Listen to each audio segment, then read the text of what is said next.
આજે હું તમને એક એવી વાત કહેવા જઈ રહ્યો છું કે કદાચ જે હોભળ્યા પછી તમારી જિંદગીમાં ગમે એવું દુઃખ આવે ને તો એ દુઃખ તમને મોટું નહીં લાગે, એ દુઃખમાં તમને હિંમત આવશે. થતું હોય છે એવું કે આપણામાંથી દરેક લોકોની લાઈફની અંદર કોઈક ના કોઈક પ્રોબ્લેમ ચાલતી જ હોય, કોઈક ના કોઈક તકલીફ ચાલતી જ હોય. એવો એક વ્યક્તિ ના જોવા મળે કે જેની જિંદગીમાં કોઈ તકલીફ ના હોય. જિંદગી જોવા જઈએ ને તો આપણી જિંદગી એક જંગલ જેવી છે અને આ જીવનરૂપી જંગલની અંદર દરેક લોકો રખડતા હોય. આમથી આમ દરેક લોકોને કોઈક ને કોઈક વાતનો ભય હોય, બીક હોય. ખાવાનું મળશે કે નહીં મળે, રહેવાનું મળશે કે નહીં મળે, કોઈક મોટું જંગલી જાનવર આવીને આપણું શિકાર ના કરી જાય, આપણને મારી ના નાખે. આવી બહુ બધી સમસ્યાઓ, બહુ બધી પ્રોબ્લેમ આપણે વિચારતા હોય. બરાબર? તો હું તમને એક બહુ મસ્ત વાર્તા કહું. એ વાર્તા પરથી તમને ખ્યાલ આવી જશે કે પ્રોબ્લેમ આવે, તકલીફ આવે એટલે આપણે શું કરવું. એક સમયની વાત છે કે બહુ બધો ઘેટો હતો. બરાબર?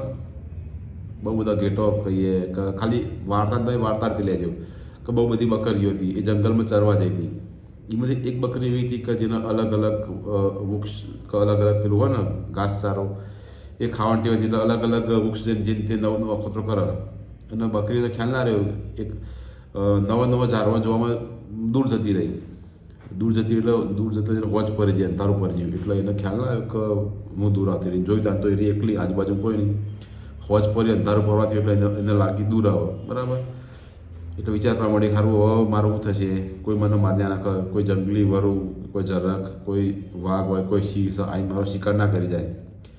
એ વિચારતી હતી. પછી એને લાગી તરસ લાગી એટલે એ ફરતી ફરતી નદી કિનારે જઈ. એક ઝરણું હતું, ઝરણા પાસે જઈ. ઝરણું જોઈને એને એવો વિચાર આવ્યો, હું પાણી પી લઉં. જેવું પાણી પીવા જઈને એવું તરત હમું એને બીજું પેલું એક દેખવાનું, હમું એક ઝરખ દેખવાનું. લક્કર બગ્ગા કહીએ ને આપણે, ઝરખ કહીએ કે વરુ કહીએ કે જે એનું બાઇટ ફોર્સ બહુ વધારે, ગમે એવા જાનવરને મારી ખાતું હોય છે. એટલે એ જોઈને તરત બકરી બીવાજી બી તરત પાણીના બાજુમાં એક મોટો તરાના કોઠે એક મોટો પંજો હતો, એને પંજો દેખવાનો. તો એ પંજામાં જઈ બેસી જઈ. પછી ઝરખ આવીને એવું કહેવા મળી કે જોયું કે મારી મોટી ઓળખાણ છે કહેવાના જોડે. તે ઝરખ બીવાનું કે કોઈક મોટા જાનવર જોડે કે જંગલના રાજા જોડેની ઓળખાણ છે. જતું રહ્યું. એમ કરી અલગ અલગ જાનવરો આવ્યો. તે બધા જાનવરોના બીક જ બતાવે કે મારી ઓળખાણ મોટા આના જોડે છે. એમ તો છેલ્લા એક સિંહ આવ્યો. સિંહને બી એવી બતાવવા માંડી કે આ પંજો જોયું કે મારી ઓળખાણ કે જંગલના રાજા જોડે છે. પછી સિંહે છેલ્લે એમ કીધું કે આ પંજો મારો જ છે.